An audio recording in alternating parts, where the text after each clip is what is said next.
Forjador, por Dr. José Santiago Castillo Barredo. Su porte era imponente y su seguridad contagiosa. No era hombre particularmente jovial y risueño, pero no podía ocultar algo, un no sé qué que transparentaba su alegría de vivir y le atribuía el raro don de infundir ánimos y suscitar esperanzas. Poseía un aplomo tal que, a veces, sin más auxilio que su afirmativa, adquiría visos de calidad lo abstruso y de posibilidad asequible la quimera. No era dado a fantasear, pero de pronto, el giro oportuno, la solución audaz, el ademán inequívoco, contribuían a hacer suponer y hasta a volver un hecho lo que instantes antes parecía irrealizable. En ocasiones, solo tardaba segundos en construir hipótesis capaces de sortear obstáculos que no parecían transmontables y conferir viabilidad a lo que se mostraba inquietamente inalcanzable, frágil y perecedero. Gozaba, por añadidura, de una memoria descomunal, que utilizaba, pienso que con íntimo regusto, más que solo para asombrar y despertar envidias comprensibles, para tender puentes entre un ayer aguerrido y un hoy que, quizás, consideraba sin arrestos,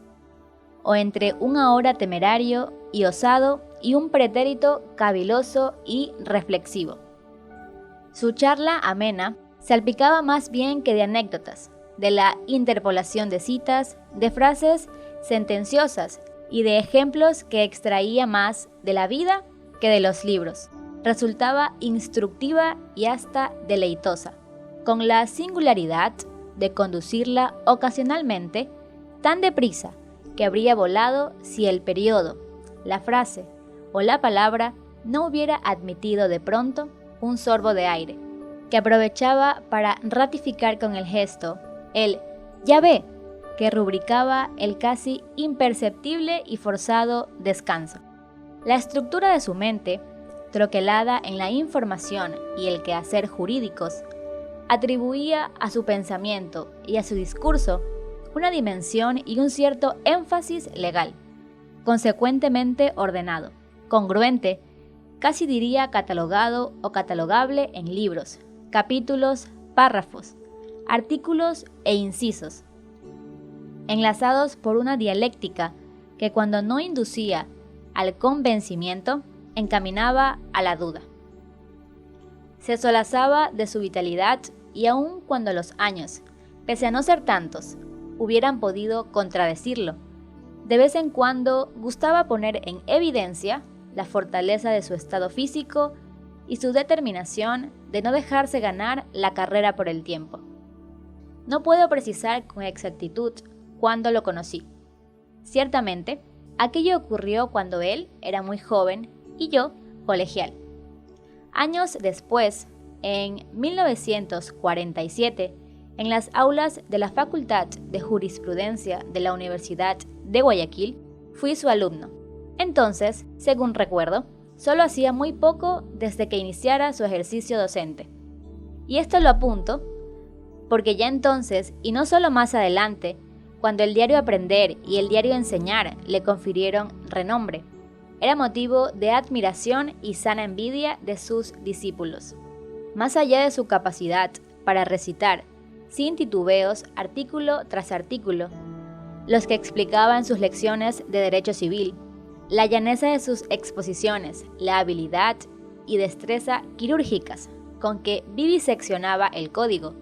la simplicidad que su exégesis atribuía a las más intrincadas estructuras jurídicas, el entusiasmante énfasis y el tangible placer con el que penetraba en la entraña de las instituciones,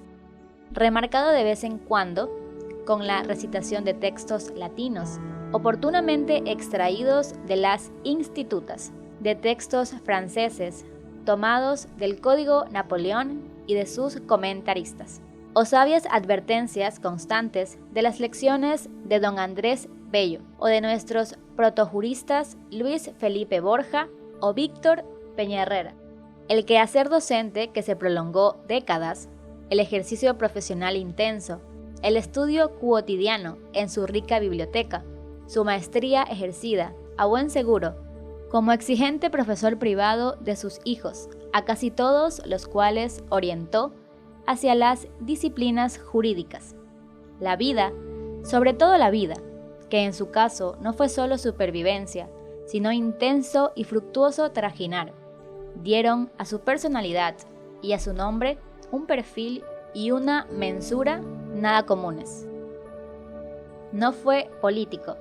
a la manera y modo tradicionales en el Ecuador. De hecho, su quehacer cívico lo condujo al ejercicio de posiciones altamente representativas.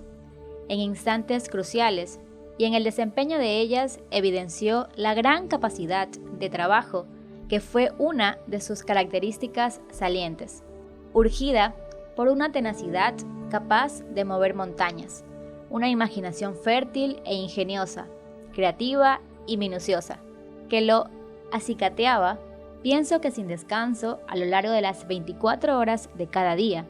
y que presionaba e impulsaba a lograr metas a cuantos estaban en sus cercanías. En punto al objetivo que se trazaba, caminar con él era correr, y correr con él era volar. En lo pequeño y en lo grande, en lo sencillo y en lo completo, los obstáculos lo tenían sin cuidado, y generalmente acababa transmontándolos. Y precisamente a este punto quería llegar, desde luego sin intenciones definitorias.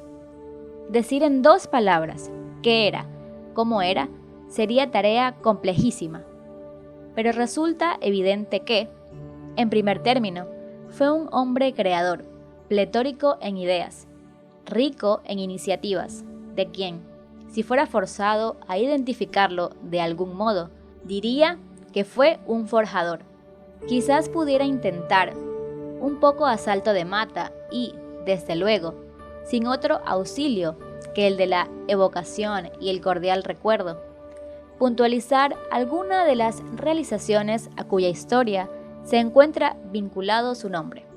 Por cierto, correría el grave riesgo de aludir solo a aquello que llegué a conocer, a veces muy imprecisa y superficialmente,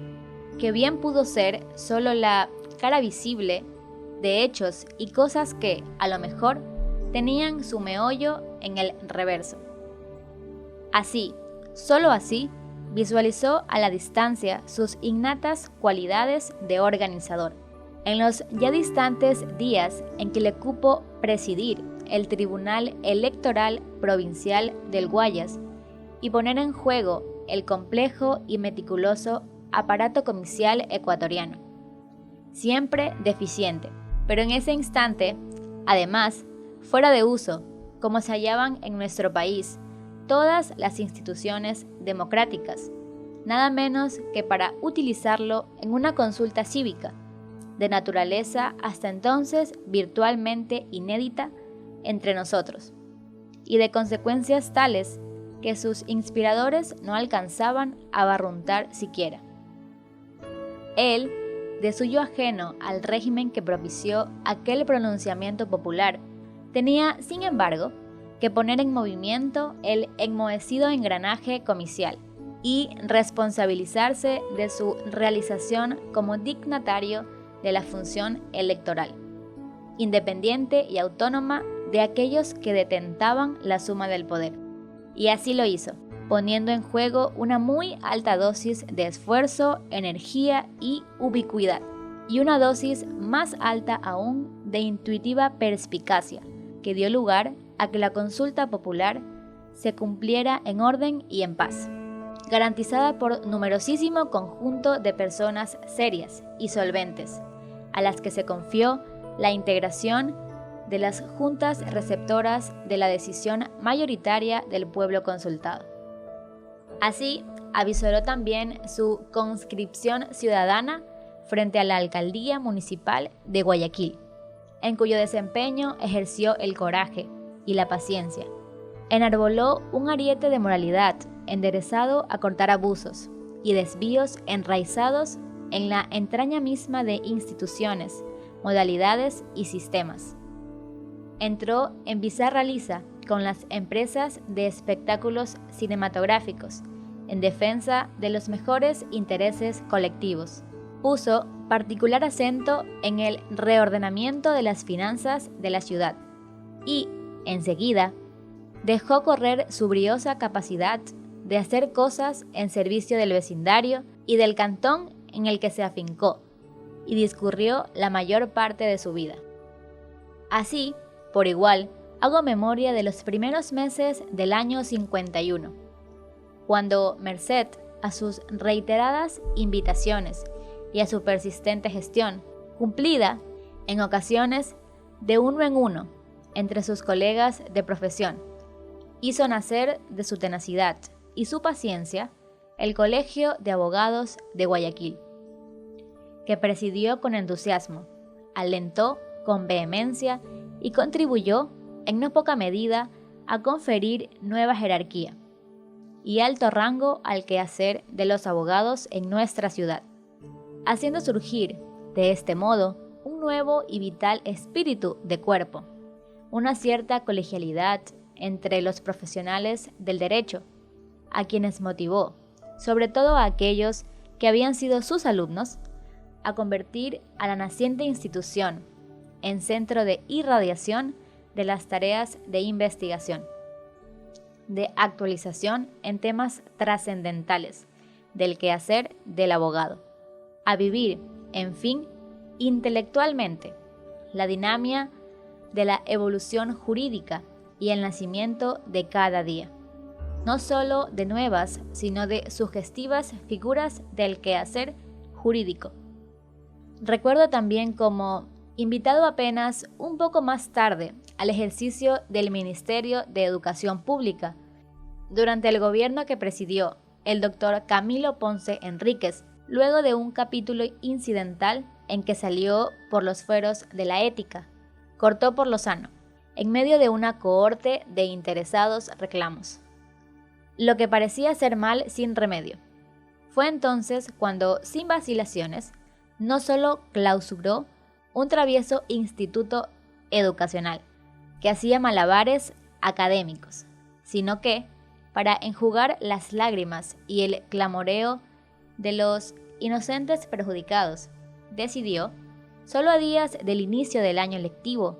crear un nuevo establecimiento de enseñanza, cuya apertura dispuso mediante acuerdo ministerial de su despacho, entregándose acto seguido a lo que muchos consideraron empeño imposible: dotar inmediatamente de local al nuevo colegio, dentro de un plazo brevísimo de semanas, para lograr lo cual ubicó solar, levantó edificio y proyectó de los materiales necesarios al nuevo plantel, consiguiendo luego, en auténtica carrera contra el tiempo, seleccionar docencia, integrar los cuadros administrativos y poner la rectoría en manos de un correctísimo y experimentado educador, saliendo, además, al paso del lacrimono y baldío reclamo fruto de la intriga política, consuetudinaria y mezquina, al bautizar el nuevo Colegio Nacional, en pleno régimen de derecha, con el nombre de Don Eloy Alfaro, que todavía, por entonces, olía a azufre a algunas gentes de espíritu pacato. Ese mismo establecimiento educacional fue campo experimental de rutas pioneras, enderezadas a poner en manos de los jóvenes, junto a la preparación secundaria tradicional, honrados y útiles medios de subsistencia, iniciándose así la modalidad, hoy común, del aprendizaje complementario de asignaturas susceptibles de capacitar a los estudiantes a la ejecución de trabajos fáciles, pero lucrativos, y de varios oficios prácticos, susceptibles de abrirles las puertas a empleos y puestos de trabajo. Tiempo más adelante, participó en la concretación de una idea feliz, a la que buscó y dio una denominación concordante con su real significativo y alcance: el Hogar de Cristo, que vino a ser, acaso, sin proponérselo,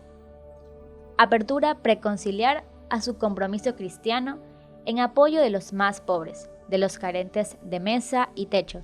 de soporte material, en suma,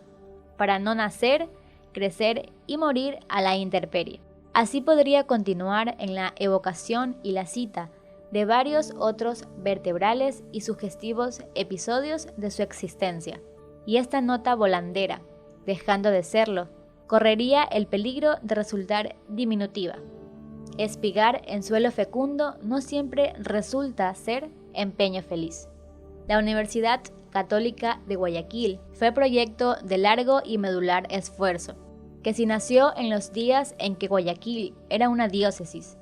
que presidía ese talentoso y sufrido varón que fue Monseñor José Félix Heredia, maduró y volvió realidad el celo pastoral de su primer arzobispo, Monseñor César Antonio Mosquera,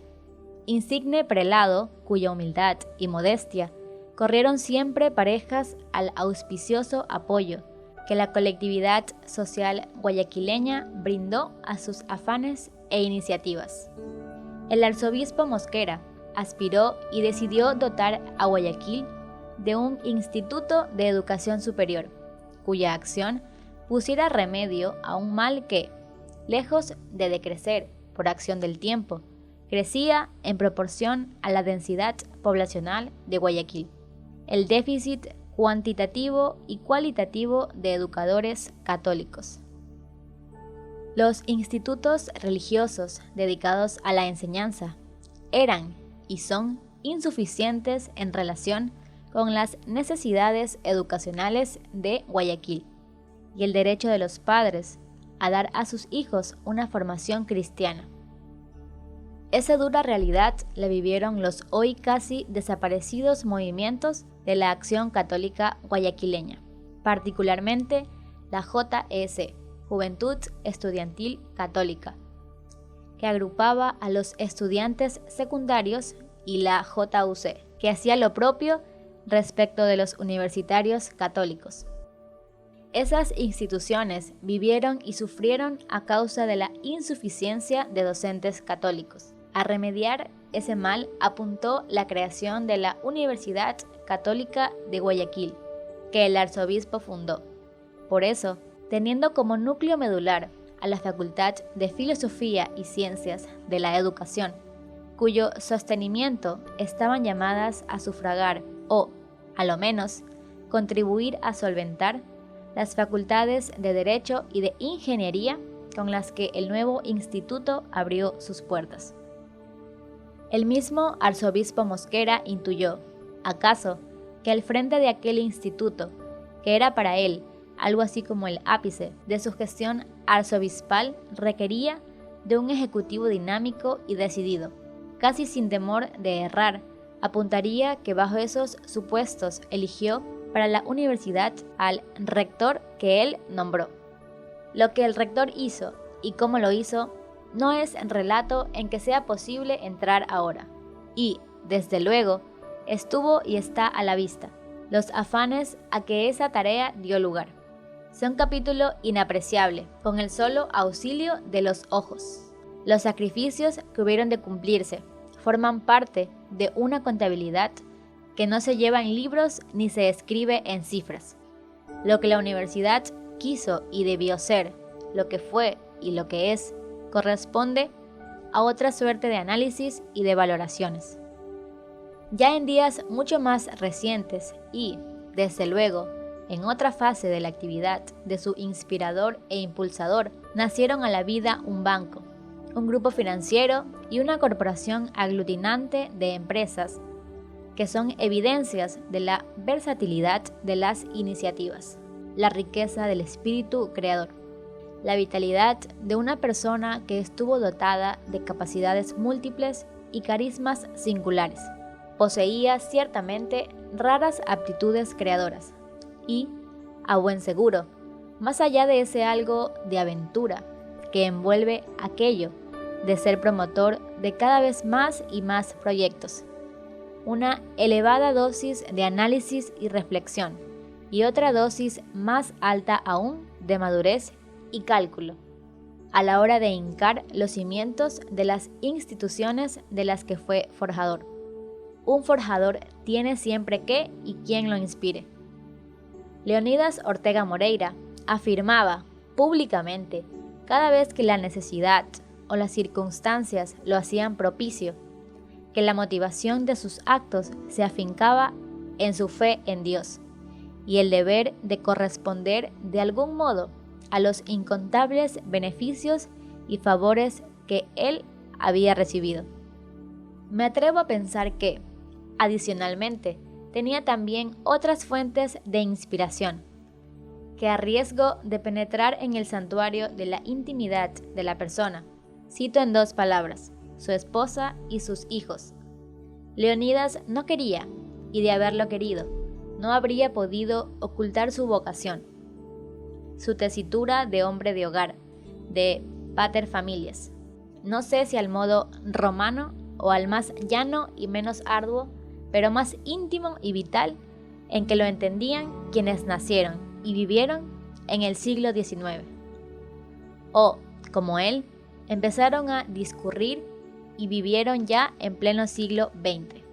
Pero él era, desde luego, un enamorado de su hogar, un amador apasionado de su esposa y un padre excepcional para sus hijos.